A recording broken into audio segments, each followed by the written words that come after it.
मतलब दिल्ली में कहीं से रेडिएशन लीक हो रहा था, बट नो वन नोस। जिसके बाद तुरंत हॉस्पिटल के स्टाफ ने इसकी जानकारी atomic energy regulatory board AERB को दी, जिसे सुनते ही सभी साइंटिस्टों के कान खड़े हो गए। एटॉमिक एनर्जी की एक टीम तुरंत एक्शन में आती है और दिल्ली में मौजूद एशिया की बिगेस्ट स्क्रैप मार्केट मायापुरी की ओर निकलती है। वो टीम जैसे ही कबाड़ मार्केट में एंटर होती है तो उनके डिवाइसेस में हलचल होना शुरू हो जाती है। जैसे जैसे एक्सपर्ट्स दीपक जैन की दुकान की ओर जाते जा रहे थे, रेडिएशन डिटेक्टर की सुई और भी ज्यादा उठना चालू हो गई। उनके रेडिएशन डिटेक्टर में 20 मिलीसीवर्ट पर आवर की रीडिंग आने लगी और दुकान के अंदर यह बढ़ के 45 मिलीसीवर्ट पर आवर हो गई। आपकी जानकारी के लिए बता दूं कि पूरे एक साल में 1 मिलीसीवर्ट से ज्यादा रेडिएशन इंसानी शरीर के लिए हानिकारक हो सकती है, लेकिन यहाँ तो 45 मिलीसीवर्ट हर घंटे रेडिएशन लीक होकर एनवायरमेंट में फैल रही थी।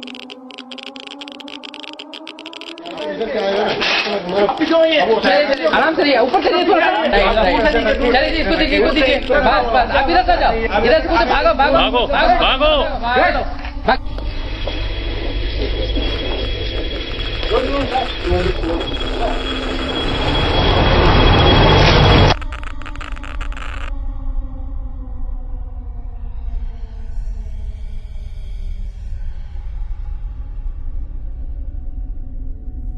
पुलिस ने सारा इलाका सीज कर दिया, खाली करवाया और नाकेबंदी कर दी। दुनिया भर की फोर्सेस वहां आ चुकी थी, मिलिट्री से लेकर NDRF। अब कोई अंदर नहीं जा सकता था, सिर्फ साइंटिस्ट को छोड़कर। 8 अप्रैल को जाकर कहीं साइंटिस्ट ये कंफर्म करते हैं कि ये हो क्या रहा है और उन्हें क्या मिला।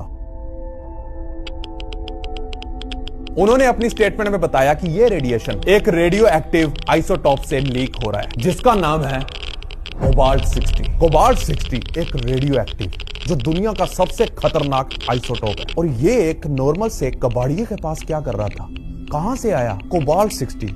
इसे सिर्फ आर्टिफिशियल तरीके से बनाया जाता है। कोबाल्ट मेटल वैसे तो रेडियो एक्टिव नहीं होता। कोबाल्ट 60 से निकलने वाली गामा रेस को मेडिकल पर्पस के लिए यूज किया जाता है, लाइक रेडिएशन थेरेपी जो कैंसर ट्रीटमेंट में की जाती है। इसे मेडिकल इक्विपमेंट की स्टेरिलाइजेशन के लिए भी यूज में लिया जाता है। इसके अलावा फूड, इरेडिएशन और इंडस्ट्रीज में भी इसका यूज होता है, लेकिन गलत हाथों में इसके बहुत घातक परिणाम भी हो सकते हैं। फॉर एग्जाम्पल, अगर कोबाल्ट 60 को प्रोटेक्टिव शील्ड में ना रखा जाए और अगर कोई इसके कांटेक्ट में भी आ जाए तो रेडिएशन पहले तो आपको वीक करेगी, आपके इम्यून सिस्टम की धज्जियां उड़ा देगा, बाल झड़ना स्टार्ट हो जाएंगे, त्वचा काली और झड़ने लगेगी। इसके बाद रेडिएशन सीधा डायरेक्ट आपका DNA डैमेज कर देगी, जिसके बाद होगा कैंसर और फिर होगी सीधा मौत। और ऐसा ही कुछ कबाड़ मार्केट के वर्कर्स के साथ हो रहा था। मायापुरी में रेडिएशन लीक होने की खबर के बाद NDRA national disaster response force द्वारा एक ऑपरेशन चालू किया गया, जिसे नाम दिया गया ऑपरेशन कोबाल्ट।